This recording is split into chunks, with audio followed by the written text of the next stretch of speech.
Luzon, Visayas, Mindanao at buong mundo. Ngayon ay Martes, September 17, 2024. Ako si Barbie Mulak at ito ang Balitang A to Z. Opo, Your Honor. Kaibigan lang. Opo, Your Honor. Hindi ka ibigan. Kaibigan lang po, Your Honor. Sual, Pangasinan Mayor Liseldo Calugay kinwestiyon sa Senado patungkol sa totoong relasyon kay ex-Mayor Alice Go. Dating PNP chief, sinuhulan umano para tulungan si Go sa pagtakas. Tanong ni Senator Bato de la Rosa, sinong hepe ang tinutukoy? Matapos mag-pull out ang BRP Teresa Magbanwa, 6 na pong Chinese ships na mataan sa Escoda Shoal. Kasunod ng umano'y marangyang birthday party na kinastigo ng mga kritiko, Pangulong Ferdinand Marcos Jr., masama nga ba ang pakiramdam? 99 days bago magpasko, murang dekorasyon, saan makabibili? At sa showbiz, 5 taong gulang pa lang pero anak ni Andy Eigenman sumabak na sa surfing competition.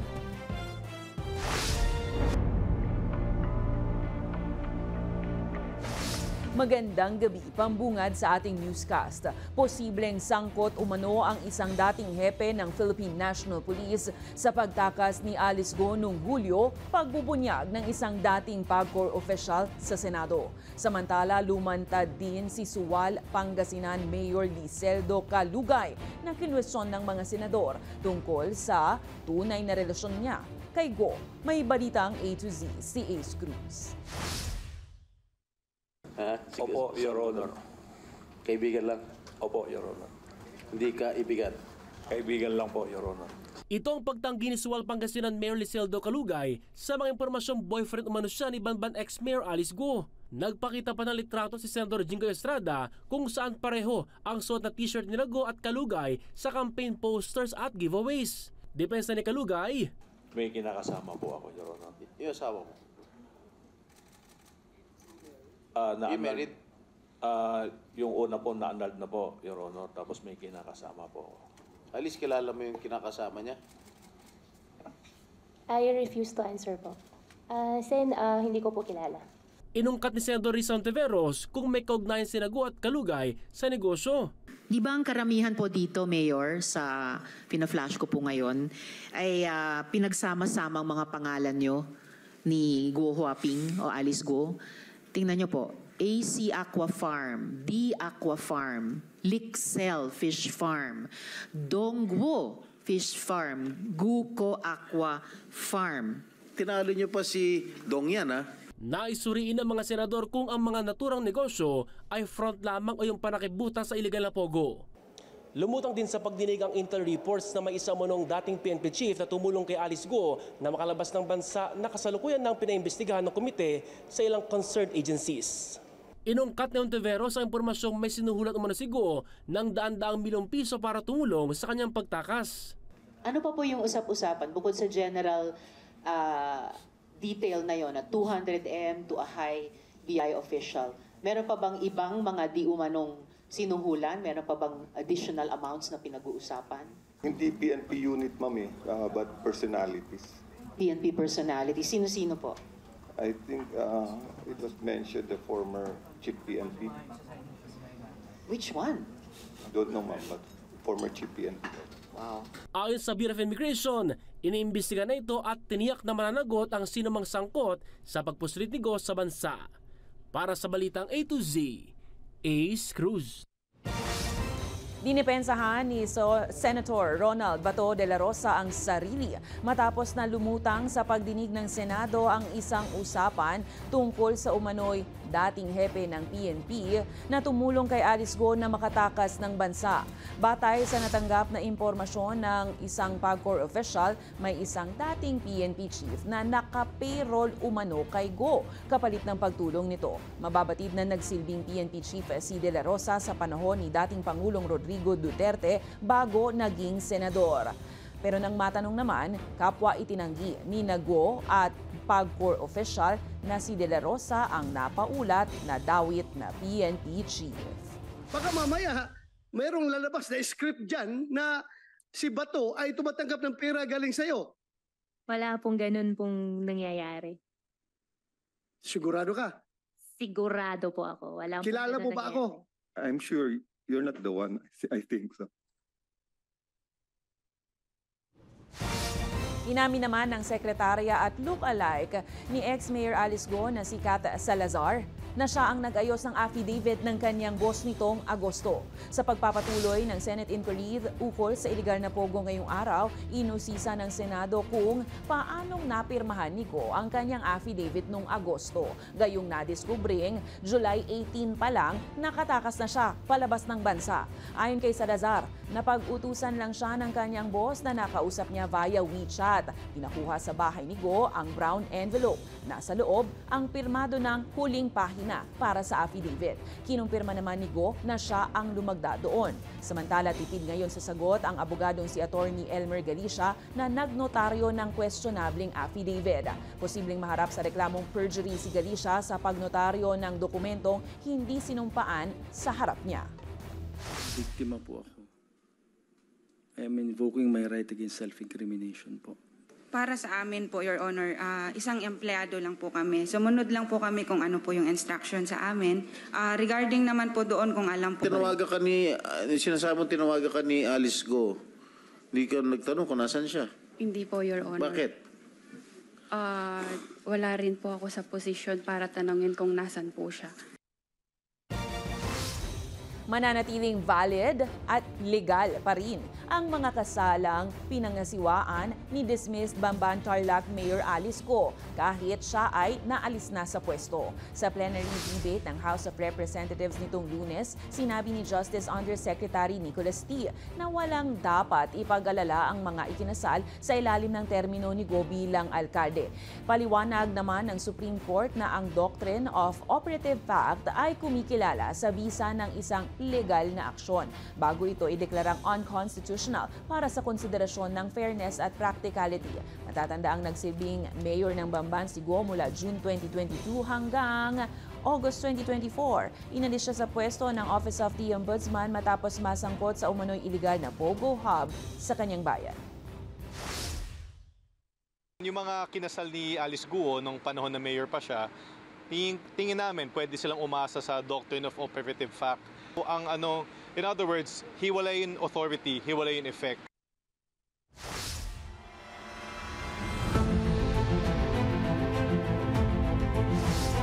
Namataan ang 60 barko ng China sa Escoda Shoal matapos mag-pull out ang BRP Teresa Magbanwa sa pagbabantay roon. Mungkahi naman ni dating Chief Justice Antonio Carpio, magpatulong na ang Pilipinas sa Amerika sa pag-escort sa mga resupply mission sa West Philippine Sea. Ang balitang A to Z ni Kim Salinas. 2 araw lang matapos mag-pull out ang BRP Teresa Magbanwa sa pagbabantay sa Escoda Shoal, namataan ngayong Martes ang nasa 60 Chinese ships roon. In Escoda or Sabina Shoal, we have 9 Coast Guard, 4 PLA Navy, and 52 maritime militias. Ayon sa Armed Forces of the Philippines sa kabuuan, nasa 157 ang Chinese ships sa West Philippine Sea, pero mas mababa ang bilang na ito kumpara sa 207 Chinese ships noong isang linggo. Different situations, kung ano man yung say the weather, other circumstances, no, it's fishing season. Mungkahin ni dating Chief Justice Antonio Carpio sa Administrasyong Marcos, tanggapin na ang tulong ng Amerika sa pag-escort sa mga resupply mission sa West Philippine Sea. Umuwing may sakit ang mga tauhan ng Philippine Coast Guard ng BRP Teresa Magbanwa dahil sa dehydration at malnutrition, dala ng kakulangan ng supply. We should ask allies to help us because it's so lopsided. China is the largest Coast Guard fleet in the world, the largest Navy fleet in the world. And if we continue this way, we will run out of vessels. They'll all be rammed. We appreciate the offer of our allies to do this, but as our Chief of Staff has already spoken on this, that we want to be independent in these RORE missions as much as possible. Iginiit ng AFP na nananatili pa rin ang presensya ng sandatahang lakas sa West Philippine Sea. We still perform our mandate. Hindi naman ito based na pagbabawalan kang pumasok. There are a range of different capabilities that are sea-based, air-based, or space-based that we are developing in conjunction with our partners and allies. Ayon pa sa AFP, mataas pa rin ang moral ng tropang Pinoy sa West Philippine Sea sa kabila ng napapabalitang kakulangan sa pagkain at tubig na kahit tubig ulan ay sinasahod na para lamang makainom. Yung mga tropa natin sa BRP Sierra Madre, mataas ang moral, magandang kalusugan nila. We have more than enough supplies and other necessary food, water, medicine, etc. That the basic needs of our troops on BRP Sierra Madre. Iginiit ng sandatahang lakas na handa itong gampanan ang mandatong protektahan ang soberanya ng Pilipinas ng West Philippine Sea. Para sa Balitang A to Z, Kim Salinas.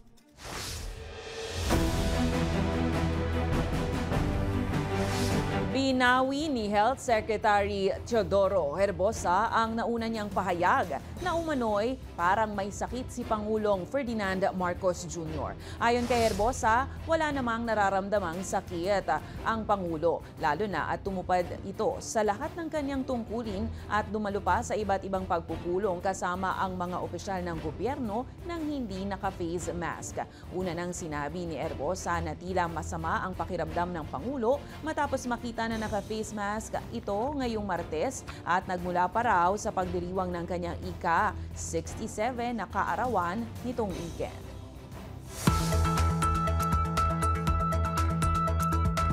Update naman tayo sa lagay ng panahon. Patuloy na nakararanas ng malakas na pag-uulan ang Luzon at ilan pang lugar sa Pilipinas dahil sa Tropical Depression Hener at hatak ng habagat.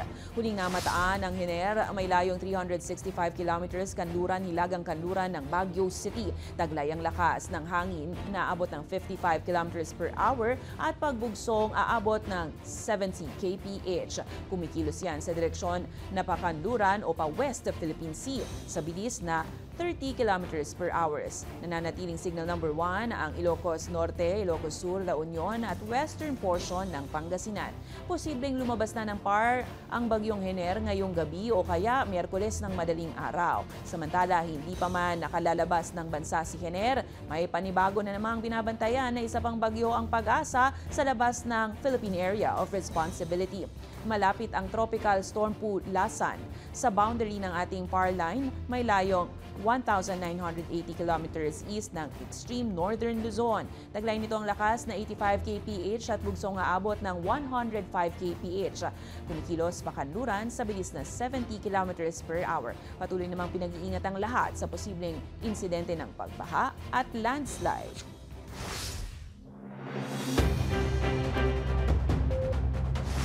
Tingin sa kalendaryo mga ka-A to Z, 99 days na lang, Pasko na naman. Kaya, todo na ang ating mga kababayan para simulan ang pag-aayos ng kani-kanilang mga tahanan with shining, shimmering, colorful Christmas decorations. Pero saan nga ba pwedeng makabili ng mura, sulit, pero magagandang Christmas decors? Tanungin natin si Naomi Almojano sa kanyang balitang A to Z.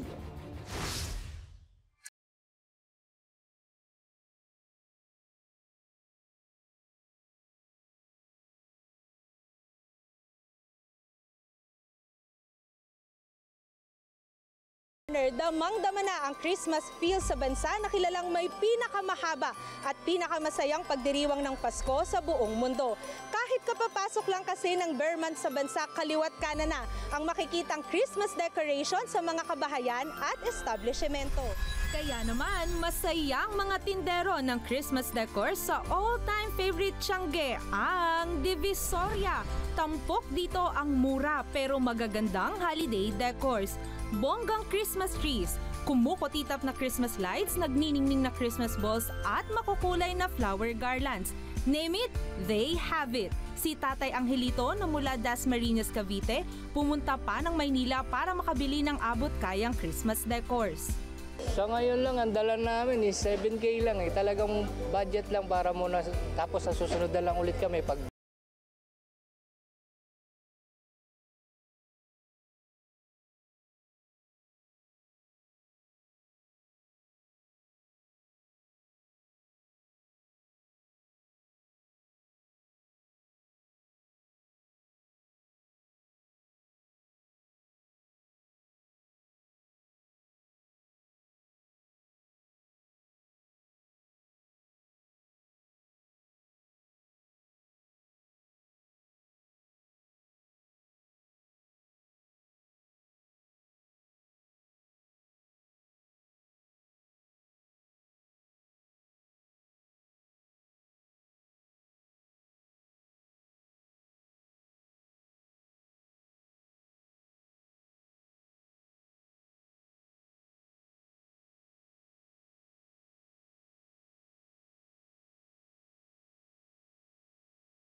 Abangan sa aming pagbabalik, ilang detalye sa pagkatao ng Pogo personality na si Cassandra Leong. Questionable, address sa kanyang birth certificate, hindi raw nag-e-exist. At Philippine National Police bumuo na ng special tracker team para tugisin si dating presidential spokes Harry Roque. Abangan ang kumpletong ulat sa pagbabalik ng Balitang A to Z.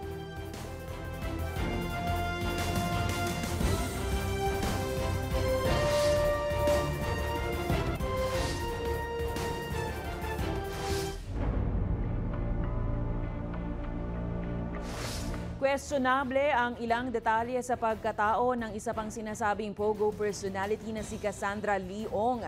Ayon kay Senator Jinggoy Estrada, non-existent umano ang address na nakalista sa birth certificate ni Ong. Kasabay nito, kinumpirma naman ni Ong ang malapit niyang relasyon sa kanyang ninong, ang dating Chinese police officer at puganteng si Duan Ren U. This is another case of questionable birth certificate issued through late registration. Sa pagpapatuloy ng Senate hearing ukol sa iligal na Pogo operation sa bansa, inungkat ni Senator Jinggoy Estrada ang ilang kaduda-dudang detalye sa pagkatao ni Cassandra Leong, ang girlfriend ng kapatid ni Alice Go na si Wesley Go. Kasama si Ong sa pagtakas ni Go palabas ng Pilipinas noong Hulyo. Ang mom ko is Lee Xia-ing. Ang dad ko naman, I think, is Richard. Hindi ko You po, think?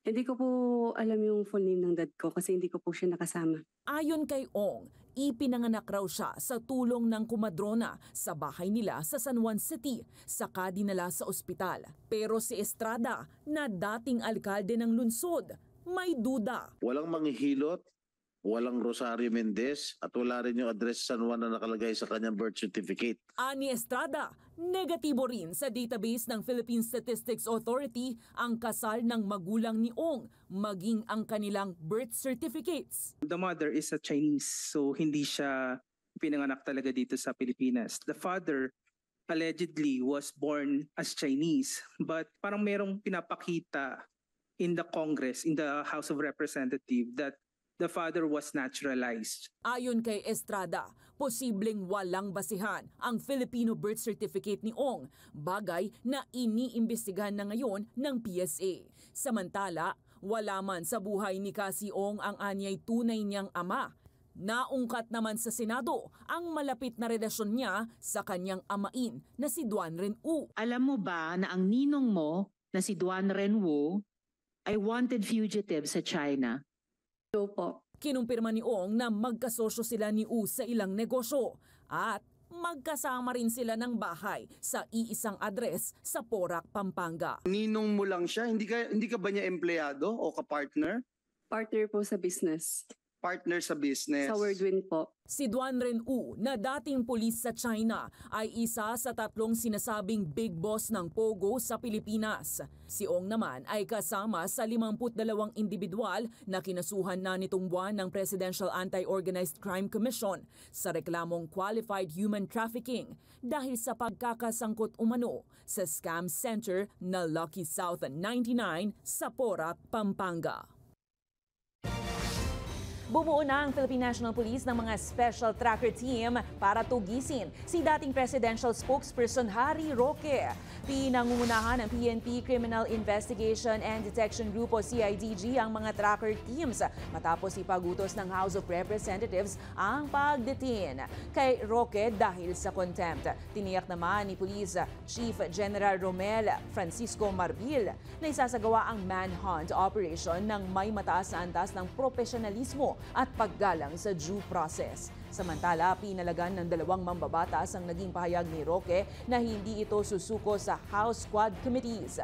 Ayon kay Representative Dan Fernandez at Ace Barbers, patunay lang umano na guilty si Roque sa mga ginawa nito. Dagdag pa nila, maharap sa mabibigat na parusa si Roque.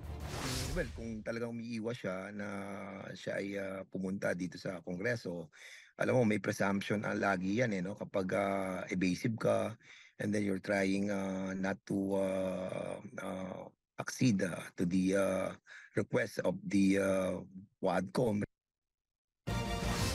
Nagsasagawa ng investigasyon ng Philippine Army kasama ang Philippine National Police para beripikahin ang ulat na ilang Army reservist at militar ang sangkot sa Angels of Death o umano'y private army ni Apollo Kibuloy. Ayon kay Deputy Chief of the Army, Chief of Public Affairs Colonel Reynaldo Balido Jr., may ilang miyembro ng Kingdom of Jesus Christ ni Kibuloy ang mga reservist, kabilang na ang mga tauhan ng SMNI na accredited bilang Philippine Army Reservist Unit simula 2015. Nilinaw rin ni Balido na walang kontrol ang Philippine Army sa mga reservist tuwing peacetime. Umiiral lang daw ang kontrol sa panahon ng digmaan o national emergencies. Kung mapatunayan ito sila, dahil sila nga ay duty bound pa rin, no? Meron silang dapat i-uphold na professionalism, duty, honor. Yes po. May mga corresponding disciplinary measures na mabibigay sa mga mapatunayan na nagkasala or may ginawang hindi akma doon sa kanilang sinumpaang tungkol. Sa iba pang balita, muling isasalang sa Court of Appeals ng Timor-Leste ang extradition case laban kay dating Negros Oriental 3rd District Representative Arnulfo Teves Jr. ayon sa Department of Justice. Mas mabagal umano ang prosesong ito dahil kailangan pang dumaan muli sa pagdinig ng kaso matapos magsumite ng procedural objections ang kampo ni Teves. Ayon kay Justice Asek Miko Clavano, parehong ebidensya ang ihaharap pero sa pagkakataong ito, 3 hukom ang daraan sa kaso. Sa kabila niyan, kumpiyansa ang DOJ na hindi ito makakaapekto sa huling hatol. Tiniyak rin ni DOJ Secretary Jesus Crispin Remulla na determinado ang ahensya na maibalik si Teves sa Pilipinas para harapin ang mga kaso ng multiple murder kaugnay sa pagpatay kay dating Governor Roel Degamo at 9 na iba pa.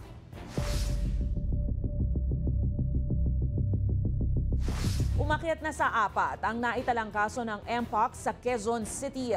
Ayon sa QC Health Department, ang pang-4 na pasyente ay isang lalaki na naka-isolate na sa kanyang bahay, habang ang unang 3 naman ay kumpirmadong gumaling na sa sakit. Pagtitiyak ng QC-LGU, kontrolado naman ang Mpox sa lungsod, pero nananawagan sila sa publiko na maging tapat pagdating sa contact tracing.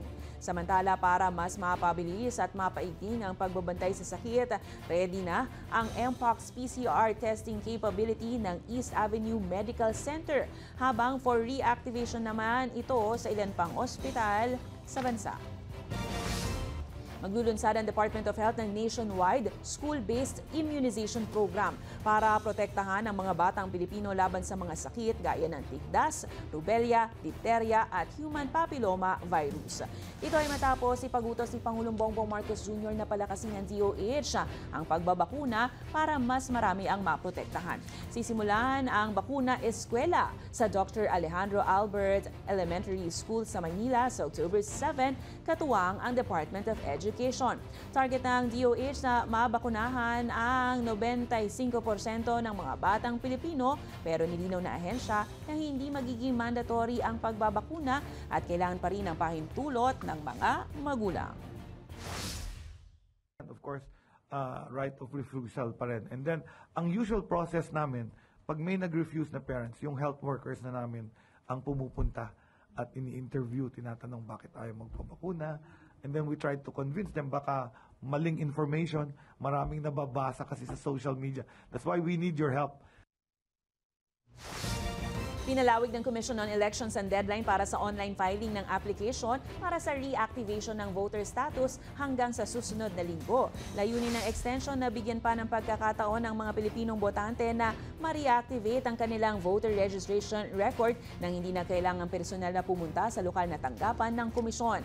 Dahil dito, magtatapos ang voter reactivation sa September 25 mula sa nauna nitong petsa na September 7. Maaaring mag-file ng online reactivation kung may kumpletong biometrics sa COMELEC office kung saan sila rehistrado.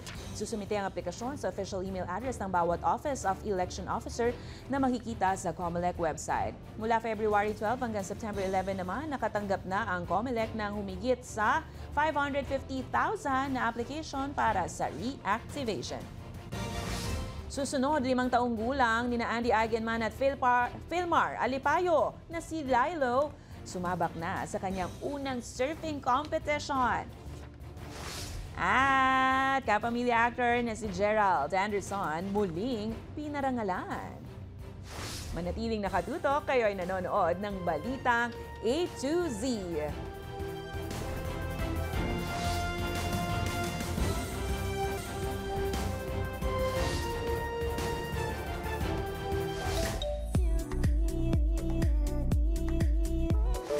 Amazing Lilo! Extra proud parents ang peg ngayon ni na Andy Eigenman at Philmar Alipayo sa bagong milestone ng kanilang anak na si Lilo. Sumabak kasi sa unang surfing competition ng bata sa murang edad lamang na 5 taong gulang. Bakas ang excitement at saya sa mukha ni Lilo habang hawak ang kanyang surfing board na sinalihan niyang Pacifico National Surfing Competition. Nagsimulang mag-surf ang bata noong siya ay 10 months old pa lang. Sa guidance naman po yan ng kanyang ama na isang kampyon at professional surfer sa Siargao. Congratulations, Lilo! More to come! Sa showbiz pa rin, muling pinarangalan ng kapamilya actor na si Gerald Anderson para sa kanyang natatanging kontribusyon sa pag-rescue ng ilang mga na-stranded na residente bunsot ng Super Typhoon Karina noong Hulyo.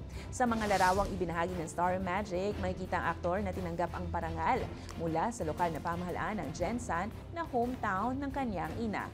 Mismong si Mayor Lorelie Geronimo Pacquiao ang nag-abot ng pagkilala sa katapangan ni Gerald sa gitna ng unos. Hindi ito ang unang beses hinangaan na si Gerald nang nilangoy niya ang baha ng bagyong Ondoy para iligtas ang mga na-stranded na residente. Saludo kami sa iyo, Gerald Anderson. Mabuhay ka! Kung kayo ay may kwentong kakaiba, mga kwento ng pag-ibig o storya ng inspirasyon at pag-asa, maaari niyo itong ibahagi. Sumali sa ating Facebook group na Balitang A to Z, panoorin ang replay ng ating programa at sundan ang ating social media pages. Hanapin ang Balitang A to Z. Ang ating pabaong quote of the night ay mula sa American psychoanalyst na si Erik Erikson. Ayon sa kanya, sa kagubatan ng pakikipag-ugnayan ng pag-iral ng tao, walang tunay na pakiramdam ang pagiging buhay kung wala ang sariling pagkakakilanlan. At yan ang mga balita at impormasyon, mga kwentong may dalang inspirasyon na tinutukan ng Balitang A to Z. Ako si Barbie Mulak, maging maalam, makialam. Magandang gabi sa'yo, Pilipinas!